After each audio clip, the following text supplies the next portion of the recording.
When I woke up this morning, my whole body was aching. I felt sharp pangs of pain in my body. As soon as I opened my eyes, the events of the night before started replaying in my mind. And as soon as I remembered everything, I trembled with fear and agony. Last night, my brother's beautiful face suddenly transformed into that of a beast, and the way he was tormenting me, I was becoming helpless with the intensity of the pain. I was terrified just looking at him, especially when he threatened, "Don't let your mother find out. If you tell her, I'll treat you even worse." Hearing this, I was forced to think about why I couldn't tell my mother. I started realizing in my heart that this was all wrong. That's why Rayhan Bai had specifically told me not to tell my mother. Now, when I came into the kitchen for breakfast, my mother was startled seeing my condition. She placed her hand on my forehead and said, "You have a very high fever, and why are you becoming so sluggish? What happened to you?" At the touch of her sympathy, tears burst from my eyes, and I cried uncontrollably. Seeing me like this, my mother became worried. She held my face in her hands and said, "Tell me what happened. Why are you crying so much? Until you tell me, how will I know? Stop crying and tell me the reason. I'm worried. You know I have high blood pressure and I get anxious over small things. Don't disturb me." Just then, Rayhan Bai also entered the kitchen. He gave me a stern look and then said to my mother, "Mom, please make me some hot parathas. I'll talk to Gudia, me."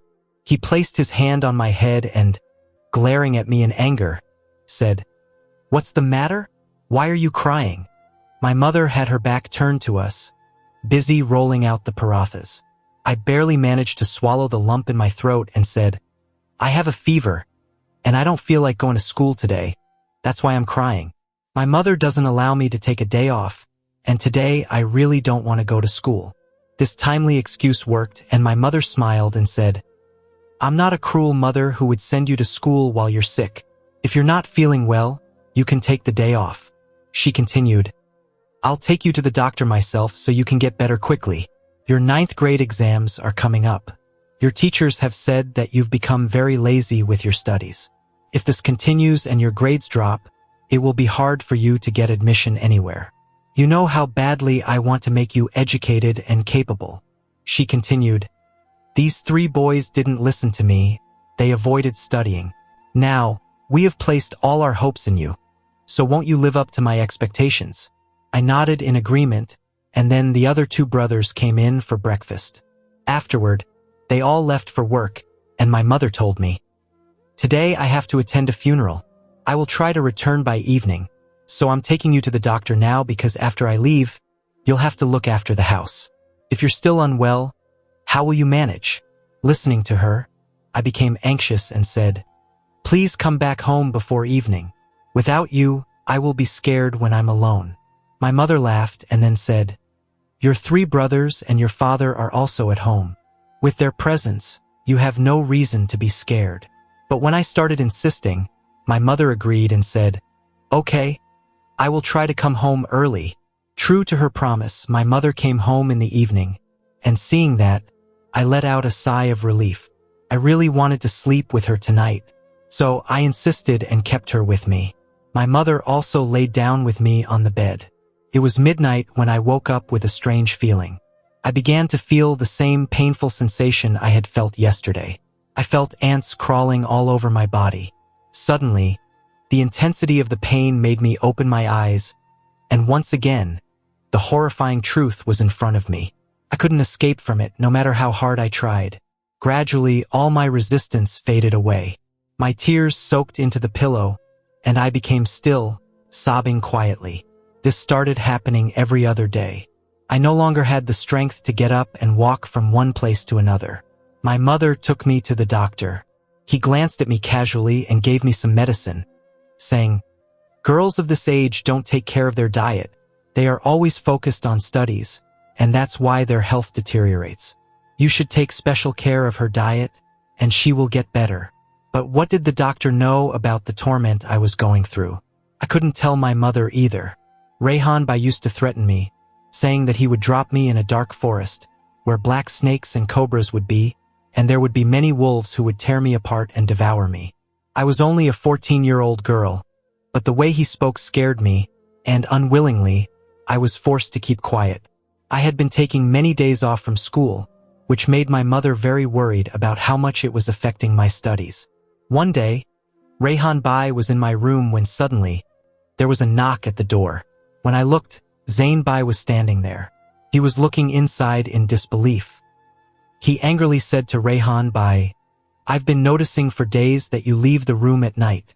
I often wondered where you go, but I never paid attention because I was always asleep. Today, if I hadn't been awake, I would never have found out that you've been having fun alone. I'm really angry with you. Why didn't you include me?" Then the two of them began to torment me. I watched them in disbelief, thinking about what kind of brothers they were, and the pain kept increasing. Now, the two of them were torturing me together. I felt like I was walking on a thin line, living in constant agony. My mother kept getting worried when she saw my condition. She would ask, "What's wrong? Why have you stopped eating? Why have you become so weak? Why are you always worried and crying? Why don't you tell me what your problem is?" Then, I grabbed my mother's hand and said, "I'm scared of sleeping alone. Please sleep with me. Once I get enough rest, I'll be fine." I begged my mother in such a way that she was left shocked. She promised me that she would no longer let me sleep alone. Today, my mother lay down with me again, but when I opened my eyes, she was nowhere to be seen. Instead, there were 3 shadows in front of me, not shadows but 3 ghosts who were ready to devour me. I started crying uncontrollably when I saw them. Felt as though life was leaving my body, and I felt like I might not even take another breath. It seemed like this torment would drive me mad. Before they could approach me and introduce me to further pain and suffering, there was a flash of light in the room, and the entire room was bathed in light. The whole scene became clear, and the darkness faded away. And in that light, there was a horrifying sight. Someone who couldn't bear the horrifying sight, and then, in the next moment, when I was little, my grandmother used to show a lot of love to my 3 brothers. But for some reason, she always turned her face away from me. I, on the other hand, took great care of her and felt happy doing her small chores with my own hands. I wished that my grandmother would show me the same love she showed my brothers. But for some reason, she always turned away from me and mumbled, "I don't know why my son and daughter-in-law have taken this burden upon themselves. What's the need for this child?" I would wonder in surprise, why does grandmother say such things about me? I am her blood too. Then why such hatred and indifference towards me? When I asked my parents this question, they would look at each other. My mother would say softly to my father, "Why don't you explain to Amma, grandmother? Why does she say these things in front of the children? It affects their hearts, and if we've done a good deed, why is she making it a burden on us? Why is she ruining our good deed?" She would continue, "She needs to open her heart. After all, this little girl won't harm us. Please talk to Amma." I would get confused listening to their words, but I never understood what they meant. My 3 brothers didn't love me either, and they would scold me angrily when they saw me, even though I tried to take care of everyone. I wished my brothers would play with me like my friends' brothers would play with them. Their brothers would even take them to the store and buy them things. But for some reason, my brothers never took care of me or brought me anything. Once, Rayhan Bai took me to the store, but then he met his friend on the way and got busy talking to him. When we got home late in the evening, my parents were pacing around the courtyard in worry. As soon as my brother came in, my mother started slapping him and asked, "Where did you take her? Tell me what you did with her." Rayhan Bai looked at my mother in surprise, then went to his room without saying anything. My mother, in tears, asked me, "Where did he take you?" I hesitated but then nervously told her. He took me to the store to buy something for me, but on the way, he met his friend and started talking to him. Grandmother was very angry as well. She started scolding me, saying, "Today, I had to raise my hand on my son for you. I don't know whose child this is, whom you have taken and held close to your chest. This child doesn't even know whether it is a legitimate child or an illegitimate one. Maybe someone has stained their hands and thrown it away, and you picked up someone else's filth and brought it into your house. You've seated it on the same level as your own children. Tomorrow, you will give it a share from the inheritance and even place your son's rights into its lap. My mother lifted me and took me to the room and said to my father, "Explain to her, don't say such things." Days continued to pass, and then one day, my grandmother's health deteriorated greatly. Everyone was very worried, and they took her to the hospital. My mother was praying for her while crying, and suddenly, guests started gathering in the house. It was then that I found out my grandmother had passed away and gone to Allah's mercy. After that, people continued to visit the house for many days. I used to go to her room to search for her, but then my mother told me that my grandmother would never come back. Gradually, I began to forget this, and then my 3 brothers' behavior toward me started changing compared to before. Now, Rayhan Bhai showed me a lot of affection, and he would bring me plenty of chocolates and other things. But the way he showed affection was very strange to me. He loved me in a way that was very different from how my father and mother showed love, and this made me feel very uncomfortable. When he would take me to the room, I couldn't stay there and I would run away. I wanted to tell my mother everything, but I didn't know how to explain it to her. It felt very strange to me, and I was afraid that everyone might start misunderstanding me. If my mother scolded me and said, "All brothers are like this, and they love their sisters in this way," I would stay quiet, but deep down something didn't feel right. Then, their wrong behavior toward me, causing me pain and torment, I couldn't bear it anymore. But now, with all 3 of them in my room, I was terrified. I felt like death was coming closer. When I opened my eyes and looked, my mother had collapsed to the ground with a thud. At that moment, all 3 of them rushed to my mother, and a wave of fear and terror swept through the entire house. My mother had fainted, and no matter what, she couldn't regain consciousness. Slowly and cautiously, they woke up my father. He too was surprised to see everyone gathered in my room and wondered what was going on. Then they took my mother to the hospital. I was alone at home and I was very scared. I locked the door of the room from the inside, and after a while, a woman from the neighborhood came to stay with me. She was a distant relative, and my father had asked her to stay with me. I kept thinking about my mother and what had happened to her. Was she okay? The next day, my father told me that my mother had suffered a heart attack but was now out of danger. I could go see her. When I went to the hospital with my father, my mother burst into tears as soon as she saw me. I ran to her and hugged her. Then, she whispered in my ear, "You went through such a great ordeal, and you didn't tell me about it. You suffered alone." My father was standing nearby, unaware of all this, and was looking at us with surprise, wondering what we were talking about. Then, my mother told my father, "I'll explain everything to you when we get home." After that, my mother gave a furious look to all 3 of my brothers. She was not talking to them. The next day, when my mother was discharged and came home, she looked very weak. Women from the neighborhood and female relatives came to visit her. My father had arranged for a maid as well because taking care of so many guests and arranging tea and snacks for them was too difficult for me to handle alone.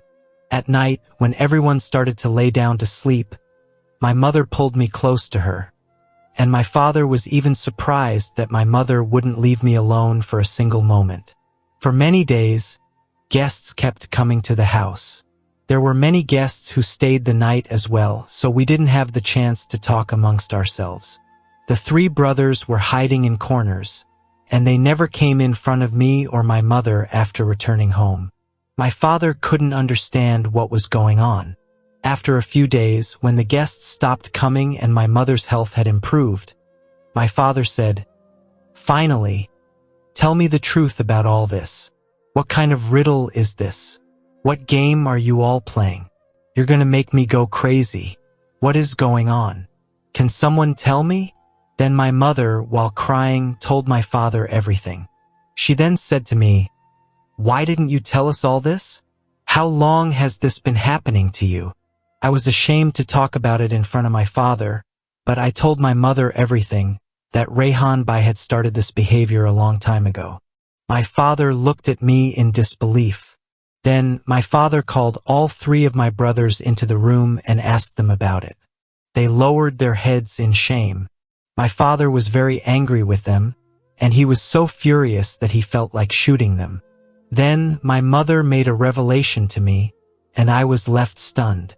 My mother said, "Actually, you are not our biological daughter. You are our adopted daughter." I was shocked. For all these years, my parents never made me feel that I wasn't their daughter. It was a day during the winter season when everyone was huddled under warm blankets in their homes. Your father was going to the mosque for far prayers when he heard the cry of a small child from the street. He was surprised to see who would throw such a small child outside at this hour. When he looked carefully, he saw a tiny form wrapped in a blanket outside the mosque. He immediately picked it up and brought it home. "This is how you came into our house." My mother-in-law objected to keeping someone else's child in our house. "But how could we be away from you? You were such an innocent and lovely child. We didn't know anything about your parents. Why they threw you out in such cold weather? How could they separate a little angel from themselves? Maybe they had some compulsion that prevented them from raising you. But it had always been my wish for Allah to bless me with a daughter. Due to some complications, the doctor had told me clearly that after 3 children, I would never be able to become a mother again. And then, seeing you, my long-standing wish was awakened again. When I saw you, I felt that you came into this world to fulfill my wish. I never wanted to tell you this truth, but now the situation has become such that I have to tell you everything. And now I feel ashamed of myself because I did everything to raise and nurture you, but I couldn't protect you. I had forgotten that my 3 sons are non-mahram, strangers, to you. The truth is, their late grandmother hated you. She never liked you and never considered you as a daughter. That's why your grandmother planted this thought in your brothers' minds that you are not their real sister, although your father and I tried very hard to make you feel like a true sibling.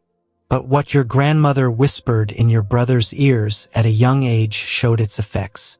I never thought that I needed to protect you from them. They knew it, but you were unaware. I don't know why I couldn't understand your fear.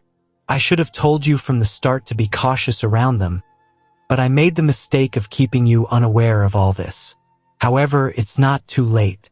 Remember, they are your brothers, but they are not your real brothers. I am at fault because I took on the responsibility of raising you, but I didn't do it properly. I didn't want you to know that you're not our biological child because you were already troubled by your grandmother's behavior. We didn't want you to feel inferior. Allah is my witness. We loved you more than our own children. My mother's face was wet with tears. I was also very saddened to learn this truth.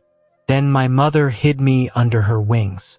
She would take me to school and bring me back, and at night, I would sleep beside her. She never let me out of her sight for even a moment. But even with that, the horrifying nights still torment me. I don't think I will ever be able to forget the pain I endured. Whenever I saw the faces of those 3, I was reminded of the torment I had suffered. They had apologized to me, and they were ashamed, but I couldn't clear my heart of the anger I felt toward them. As my suffering increased, my parents sent me to a hostel. There, I started studying with full focus, and now I would only come home during the holidays. Temporarily, at least, I managed to escape from those memories.